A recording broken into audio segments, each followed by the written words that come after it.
ಭಾರತದ ಕಡುವೈರಿಗಳಾಗಿರುವಂತಹ ಖಲಿಸ್ತಾನಿಗಳನ್ನು ಸಮರ್ಥಿಸಿಕೊಂಡಿದ್ದಂತಹ ಕೆನಡಾದ ಪ್ರಧಾನಮಂತ್ರಿ ಜಸ್ಟಿನ್ ಟ್ರೂಡೋ ಕುರ್ಚಿ ಕಳ್ಕೊಂಡಿದ್ದಾರೆ. ಈಗ ಟ್ರೂಡೋ ಜಾಗಕ್ಕೆ ಅನಿವಾಸಿ ಭಾರತೀಯ ಮಹಿಳೆ ಅನಿತಾ ಆನಂದ್ ಹೆಸರು ಮುನ್ನೆಲೆಗೆ ಬಂದಿದೆ. ಯಾರು ಹಾಗಾದರೆ ಈ ಅನಿತಾ ಆನಂದ್? ಇವರ ಸಾಧನೆ ಎಂಥದ್ದು, ಅವರ ಹಿನ್ನೆಲೆ ಏನು ಅನ್ನೋದು ನಿಮಗೆ ತೋರಿಸ್ತೀವಿ.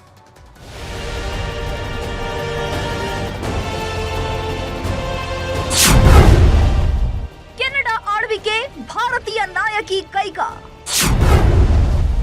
ಕೆನಡಾ ಪ್ರಧಾನಿ ರೇಸ್ನಲ್ಲಿ ಅನಿತಾ ಆನಂದ್.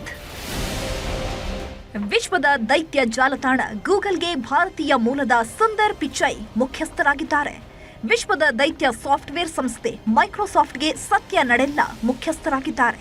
ಅಮೆರಿಕ ಉಪಾಧ್ಯಕ್ಷೆಯಾಗಿ ಭಾರತೀಯ ಮೂಲದ ಕಮಲಾ ಹ್ಯಾರಿಸ್ ಇದ್ರೆ, ಬ್ರಿಟಿಷರ ನಾಡು ಇಂಗ್ಲೆಂಡ್ಗೆ ಪ್ರಧಾನಮಂತ್ರಿಯಾಗಿ ಕರ್ನಾಟಕದ ಅಳಿಯ ರಿಷಿ ಸುನಾಕ್ ಆಳ್ವಿಕೆ ನಡೆಸಿದ್ದಾಯಿತು. ಈಗ ಕೆನಡಾ ಸರದಿ.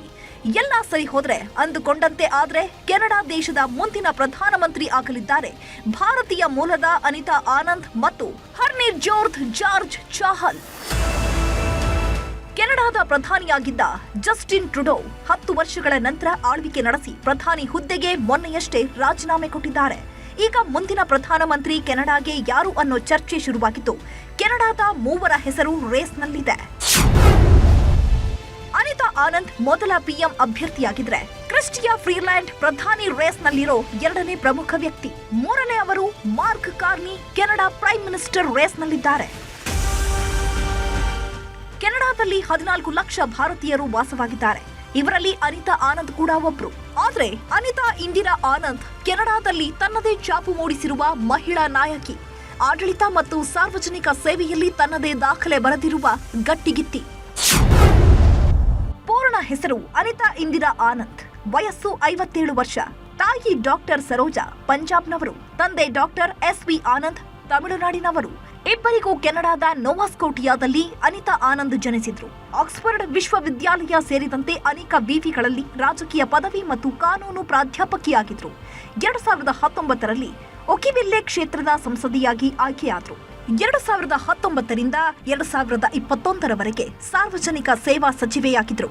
2021ರಿಂದ 2023ರವರೆಗೆ ಕೆನಡಾ ರಕ್ಷಣಾ ಸಚಿವೆಯಾಗಿದ್ದರು. 2023-24ರವರೆಗೆ ಸಾರಿಗೆ ಸಚಿವೆ, ಗೃಹ ಸಚಿವೆ ಮತ್ತು ಖಜಾನೆ ಮಂಡಳಿ ಅಧ್ಯಕ್ಷೆಯಾಗಿದ್ದರು. ಈಗ 2025ರಲ್ಲಿ ಕೆನಡಾ ಪಿಎಂ ಅಭ್ಯರ್ಥಿ ರೇಸ್ನಲ್ಲಿದ್ದಾರೆ. ಲಿಬರಲ್ ಪಕ್ಷದೊಳಗೆ ಪ್ರಧಾನಿ ಹುದ್ದೆಗೆ ಪೈಪೋಟಿ ತೀವ್ರಗೊಂಡಿದೆ. ಕೆನಡಾ ಸಂಸತ್ ಅಧಿವೇಶನ ಜನವರಿ 27ರಿಂದ ಮಾರ್ಚ್ 24ರವರೆಗೆ ನಡೆಯಲಿದೆ. ಅಷ್ಟರೊಳಗೆ ಲಿಬರಲ್ ಪಕ್ಷವು ತನ್ನ ಹೊಸ ನಾಯಕನನ್ನ ಆಯ್ಕೆ ಮಾಡಬೇಕು.